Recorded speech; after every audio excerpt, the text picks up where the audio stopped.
अच्छा, ये आप यहाँ से लेके यहाँ तक देख रहे हो, ये एक बेरिश डाइवर्जेंस है, एक एक्सटेंडेड बेरिश डाइवर्जेंस, जो कि ऊपर से ऊपर जाई जाती है और एक सर्टेन टाइम के बाद जाके उसका ड्रॉप आता है। अच्छा, मैंने पिछली वीडियो में भी ये स्ट्रक्चर एक्सप्लेन किया था, वो इतना डिटेल नहीं था, लेकिन इसमें काफ़ी कुछ है सीखने के लिए। प्लस ये वो दोनों ही चीज़ें उनको और डिटेल में मैं बताऊंगा कि आप बेरिश डाइवर्जेंस में लॉन्ग की ट्रेड किस तरह करते हो और अल्टीमेटली उसने जो ड्रॉप करना है उसको किस तरह कैच करना है। एक चीज़ मैंने बताई थी कि प्राइस जो है ऐसे करते करते ये बेरिश डाइवर्जेंस है, ठीक है। तो लॉन्ग्स इसमें मैंने बताया था कि आपने इन एरियाज़ में देखने हैं, इधर ये जो एरियाज़ हैं, ठीक है, ये इधर आपने लॉन्ग्स देखने हैं, लेकिन उसकी एक कंडीशन है। कंडीशन ये है कि वो इस तरह की राउंड शेप में हो। जब भी बेरिश डाइवर्जेंस फॉर एग्जांपल ऊपर से ड्रॉप कर रहा है, तो ड्रॉप करते करते लेफ़्ट साइड पे नो डाउट अपनी वो किसी इंपॉर्टेंट जोन पे हो, लेकिन करे ये कि वो इस तरह की शेप बनाए। अब उसकी मिसाल मैं आपको इधर ही दिखा देता हूँ, जैसे कि ये आप देख रहे हो, ठीक है। ये यहाँ से यहाँ ये सारी बेरिश डाइवर्जेंस थी, इसने ड्रॉप किया, ठीक है। आइडियल ये होता है कि अगर बाय बुक कहें कि आइडियल ये होता है, लेकिन प्राइस एक्शन हमेशा अपनी नेचर के मुताबिक चलती है। अब जिस तरह मैंने यहाँ ये लाइन ये लगाया हुआ था ना, ये लाइन लेवल ये वाला, कि यहाँ यहाँ ये बहुत अच्छी है, इसके लिए एक लिक्विडिटी है कि यहाँ तक ड्रॉप करता फिर यहाँ से दोबारा करता, लेकिन वो पंप भी इतना कर गया था कि वो 50% रिट्रेस करके उसने वहीं से ही बुलिश डाइवर्जेंस बना के एक पंप लिया, ठीक है। एक ये मिसाल हो गई कि बेरिश डाइवर्जेंस चल रही है और ये यहाँ से। अच्छा, सबसे पहली मिसाल तो वैसे ये बनती है कि प्राइस गई ये यहाँ से यहाँ तक भी, ये भी बेरिश डाइवर्जेंस ही है ये, ठीक है। वो तो एक्सटेंड होगी, अलग बात है। इसको एक मिनट डिलीट कर। तो ये जो आप देख रहे हो ना, कि जब ये ड्रॉप की है, ये अपने प्रीवियस लो तक नहीं गिरी, ये इधर से इसने भी ये छोटे टाइम फ्रेम पे ये एक राउंड ही स्ट्रक्चर बनाया, राउंड, ठीक है। यहाँ और वन, इसको इसको नहीं मैं अभी काउंट करता क्योंकि ये लिक्विडिटी वाला फैक्टर है। इसने ऑपोजिट स्ट्रक्चर बनाया, हालांकि अभी बेरिश इसने हाई अभी अपना स्वीप नहीं किया। अमूमन हाई स्वीप करने के बाद राउंड स्ट्रक्चर बनाता है। प्रीवियस हाई जो है, बेरिश डाइवर्जेंस बनने के बाद राउंडेड स्ट्रक्चर आता है। ये यहाँ से इसने इसका इस हाई ने इस तरह ब्रेक कर दिया और बेरिश डाइवर्जेंस बन गई है, उसके बाद राउंड स्ट्रक्चर आता है, ठीक है। यहाँ क्या हुआ है कि यहाँ प्राइस ने बेरिश डाइवर्जेंस अब यहाँ से यहाँ तक एक्सटेंड हो गई है ना, बेरिश डाइवर्जेंस 1 आवर पे अगर मैं दिखाऊं तो ये यहाँ से यहाँ इस तरह एक्सटेंड हो गई है। अब प्राइस यहाँ आती है, अब जो मैं आपको बाय बुक वाली चीज़ बता रहा था ना कि बाय बुक ऐसा होना चाहिए, वो इसने यहाँ किया कि जो प्रीवियस हाई था ना, वहाँ पे इस तरह ड्रॉप करके प्राइस फिर यहाँ से इस तरह ऊपर गया। अब ये इतना आइडियल नहीं है, ये नहीं मुझे आपको समझ आ सकता कि भाई ये एक तरह का राउंड है, इसको हम नहीं काउंट करते। हम आगे अभी फर्दर देखते हैं, इस तरह के स्ट्रक्चर में मैं वैसे भी नहीं घुसता। तो ये यहाँ से अपना लिक्विडिटी लेके इधर पंप किया, अभी तक इसने बेरिश डाइवर्जेंस नहीं एग्जीक्यूट की। बाकी इसमें जो हुआ था मैंने लास्ट वीडियो में बताया था, लिक्विडिटी वगैरह, तो एक थोड़ा सा मार्जिन आप दे सकते हो कि इधर इसने इस तरह का एक राउंड, लेकिन still I would not count it. तो एनीवेज ये एक डिफरेंट तरीके से यहाँ पंप करके गया, ठीक है। अब इसने भी अपना प्रीवियस हाई ब्रेक किया, यहाँ से ऊपर गया, ठीक है। उसके बाद फिर अगर इसने दोबारा फर्दर ऊपर जाना तो इसको ये रिक्वायर्ड है करना, ठीक है, यानी कि बुलिश डाइवर्जेंस यहाँ बने। अच्छा, फिर यहाँ दोबारा यही काम हुआ, इसने अपना प्रीवियस हाई ब्रेक किया, ठीक है, और फिर यहाँ भी इसने यही काम किया। हालांकि थोड़ा सा मुश्किल है बनस्बत इसके, इसको समझना। लेकिन इसमें अगर वही चीज़ है, आप अपनी ब्रेकआउट यहाँ भी छोटे टाइम फ्रेम में, यहाँ भी और यहाँ भी अपनी ब्रेकआउट स्ट्रेटजी आप यूज़ करो तो ये इसको पूरा रिवार्ड लेती हो इससे। अच्छा, तो ये एक तरीका हो गया कि किस तरह बेरिश डाइवर्जेंस में आपने लॉन्ग के मूव कैच करने हैं।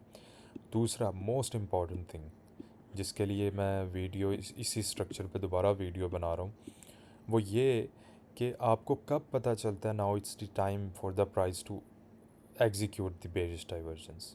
जब इस तरह की एक्सटेंसिव बेरिश डाइवर्जेंस हो जाती है ना, अब एक्सटेंसिव आपको पता चलता है कि भाई इस हाई से लेके ये हाई बहुत दूर चला गया, ठीक है, और फिर ये यहाँ से दोबारा, और फिर यहाँ से इस हाई से ये वाला हाई, और ये बेरिश डाइवर्जेंस में है, ये आप इधर देख लो, इस हाई से ये देखो ये नीचे है, तो बेरिश डाइवर्जेंस चल रही है मुसलसल।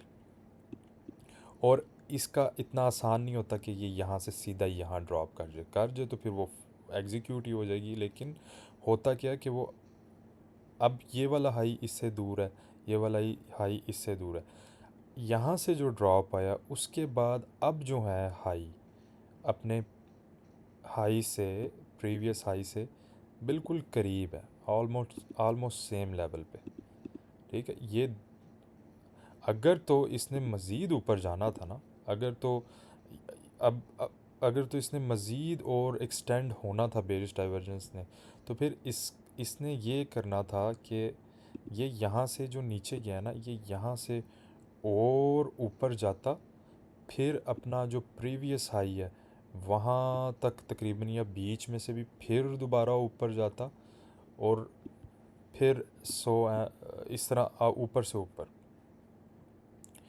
लेकिन होता क्या है कि ये, एक मिनट, ये अपने प्रीवियस हाई को सिर्फ स्वीप करके फिर नीचे गिरता है, ठीक है। और ये एक मैंने सपोर्ट लगाई हुई थी, तो तकरीबन तकरीबन अपनी प्रीवियस सपोर्ट, अब इधर से आपको आइडिया होना शुरू हो जाता है कि अब जो फाइनल ड्रॉप है ना वो करीब है, क्योंकि अब हाइज़ ज़्यादा दूर नहीं बन रहे एक दूसरे से। उसके बाद यहाँ से ये पंप करता है वन फाइनल, इधर ये भी कोई दूर ऊपर नहीं चला जाता कि आने वाले टाइम में, यानी कि आने वाले टाइम में फॉर एग्ज़ाम्पल ये यहाँ से ऊपर कोई इस तरह ऊपर नहीं जाता कि अपने प्रीवियस हाई को फिर ये सपोर्ट बना के फिर फर्दर ऊपर जाए, ठीक है।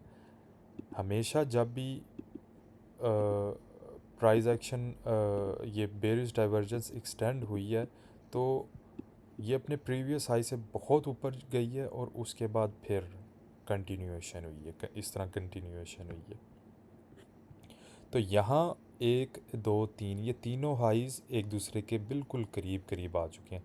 इसका मतलब ये होता है कि अब मोस्ट लाइकली ड्रॉप आ जाएगा, ठीक है। ये यहाँ से यहाँ ये दूर था, इससे भी ये वाला हाई दूर है और बेरिश डाइवर्जेंस में, लेकिन ये तीनों इकट्ठे हो गए हैं, बिल्कुल करीब करीब अब होना शुरू हो गए हैं। इसका मतलब बिल्कुल डीसेलरेट कर गई है प्राइस एक्शन, कि यहाँ बिल्कुल इसका फ्यूल ख़त्म हो गया बेरिश डाइवर्जेंस का।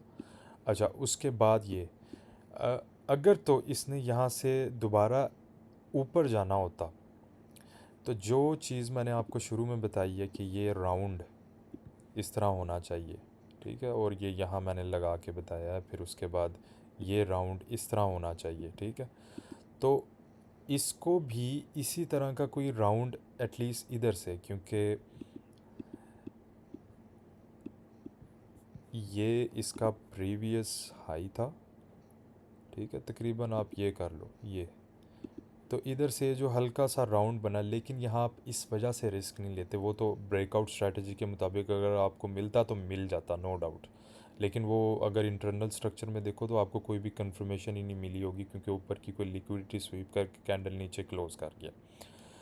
लेकिन अगर इसने जाना होता तो फिर ये यहाँ से अपनी प्रीवियस सपोर्ट से और हल्का सा इधर जाके, क्योंकि ऑलरेडी बिल्कुल डीसेलरेट हो गया, इसका फ्यूल ख़त्म हो गया, तो ये हाई वाइप आउट करके फिर नीचे गिरता।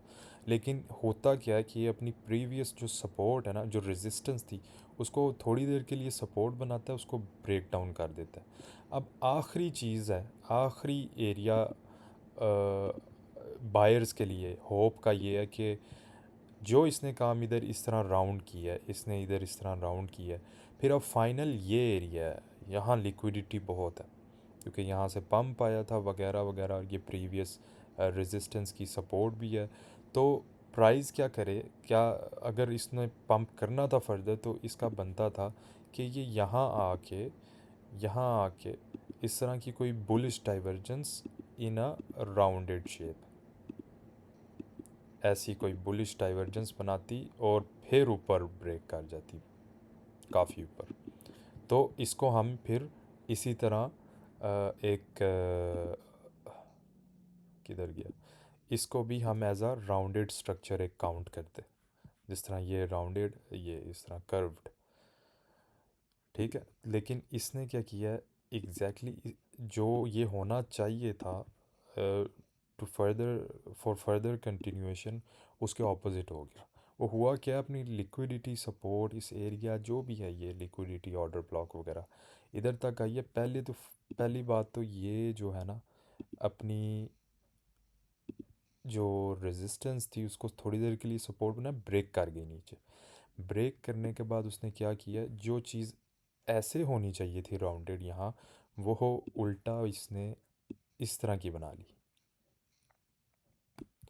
इधर से आपको तकरीबन तकरीबन कंफर्म हो जाता है, और गिवन दैट कि ये जो रेजिस्टेंस थी, फिर वो सपोर्ट, फिर अगेन वही चीज़, वो रेजिस्टेंस बन रही है। अगर हो मैनिपुलेशन होती भी तो आप ये कह सकते थे कि अपनी रेजिस्टेंस, अपनी सपोर्ट को ब्रेक करके ये यहाँ से ऐसी, मैं दोबारा कह रहा हूँ, ये यहाँ से ऐसी शेप बनाती, ठीक है, और फिर फर्दर ऊपर जाती। लेकिन उसने किया ही उसके एग्जैक्टली ऑपोजिट है, जो इतना ज़्यादा कंफर्म कर देता है आपको, उसने ऑपोजिट कर दिया।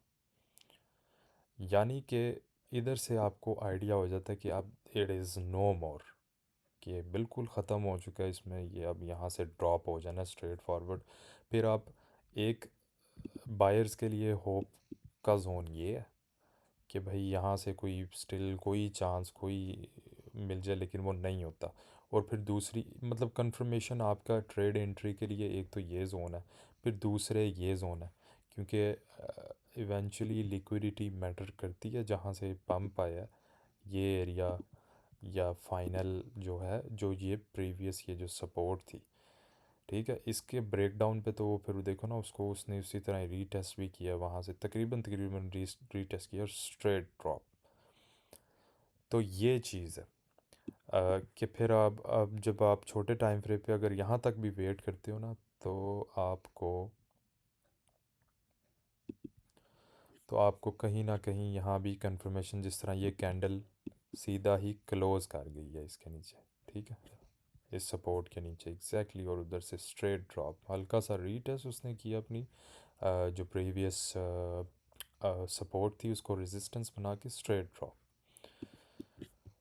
तो ये चीज़ है कि आप जब हाइज़ अपने एक दूसरे के करीब आने लग जाएं एक एक्सटेंसिव बेरिश डाइवर्जेंस के बाद, इसका मतलब यह है कि टोटली डिसेलरेट कर गई है, प्लस ये राउंडेड स्ट्रक्चर, अगर कंटिन्यूशन के लिए ये रिक्वायर्ड है हमेशा राउंडेड स्ट्रक्चर।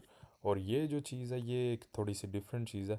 हाँ, ये फॉर एग्ज़ाम्पल अगर अपना प्रीवियस हाई ब्रेक करके फिर इधर आके, या फिर अगर इसी की मैं आपको स्टडी बता दूँ ना, तो इसमें बाई की ट्रेड मैंने इस वजह से भी ली थी कि लिक्विडिटी, एक तो ये ग्रैब वगैरह वाला सीन बहुत ज़्यादा हो रहा था, ऊपर से नीचे से ग्रैब की, ऊपर तक की, ऊपर से ग्रैब की। बनता ये था अगर इसने ड्रॉप करना था नीचे, यहाँ इस तरह राउंड करके, ये भी इस तरह राउंड करके आ जाता फिर इस तरह, और फिर हम देखते कि इसको क्या, अगर थोड़ा सा बाउंस बाउंस हो रहा है तो वो वेट करके फिर इधर से ड्रॉप हम देखते। लेकिन ऐसा कुछ भी नहीं हुआ। वो उसने किया क्या है कि थोड़ी देर तक मैनिपुलेशन की है, ऊपर से नीचे आई या लिक्विडिटी वगैरह लेके, लेकिन फिर उसने हायर लोज ही बनाने शुरू किए। ये आप देख रहे हो, लिक्विडिटी स्वीप वगैरह करके हायर लोज और प्रेशर के साथ ऊपर क्लोज होगी और सीधा डायरेक्ट ऊपर। तो फॉर रिवर्सल्स आपको इस तरह के राउंडेड स्ट्रक्चर चाहिए। ये राउंडेड, ये सारे राउंडेड स्ट्रक्चर हैं फॉर फर्दर कंटिन्यूएशन, और यहाँ से भी इस तरह राउंडेड स्ट्रक्चर चाहिए आपको, तब आपकी। अब ये चीज़ मैंने बहुत ज़रूरी समझी थी बतानी, क्योंकि ये एक तरह से मास्टर का कर देगी डाइवर्जेंस को। अंडरस्टैंडिंग बहुत ज़्यादा आसान हो जाएगी, आपको पता होगा कहाँ से एंट्री करनी है, क्यों एंट्री करनी है। अगर इस तरह का राउंडेड स्ट्रक्चर ना बने, उल्टा बन जाए, तो फिर वो आप, और फॉर एग्ज़ाम्पल ये यहाँ से इस तरह राउंडेड स्ट्रक्चर बनाया, लेकिन अगर ये यहाँ से इस तरह ड्रॉप करके फॉर एग्ज़ाम्पल इधर से इस तरह का स्ट्रक्चर बना दी, तो ये तो ऑलरेडी रेजिस्टेंस है, तो इधर से इसने ड्रॉप कर जाना था नीचे। लेकिन होता क्या, उसने उसके ऑपोजिट स्ट्रक्चर बनाया और वो ऊपर चली गई है। और यहाँ इसने वही चीज़ जो यहाँ से इस तरह जो मैंने अभी आपको बताई है, वो चीज़ इसने यहाँ की अपनी पहले ऊपर जाने की कोशिश की, broke, it just broke down. उसी लाइन को उसने इस तरह राउंडेड बना के, और फिर यहाँ से भी राउंडेड, यहाँ से भी इस तरह स्टिल ड्रॉप। इनके भी इंटरनल स्ट्रक्चर में आप ट्रेड कर सकते हो, since you know the breakout strategy.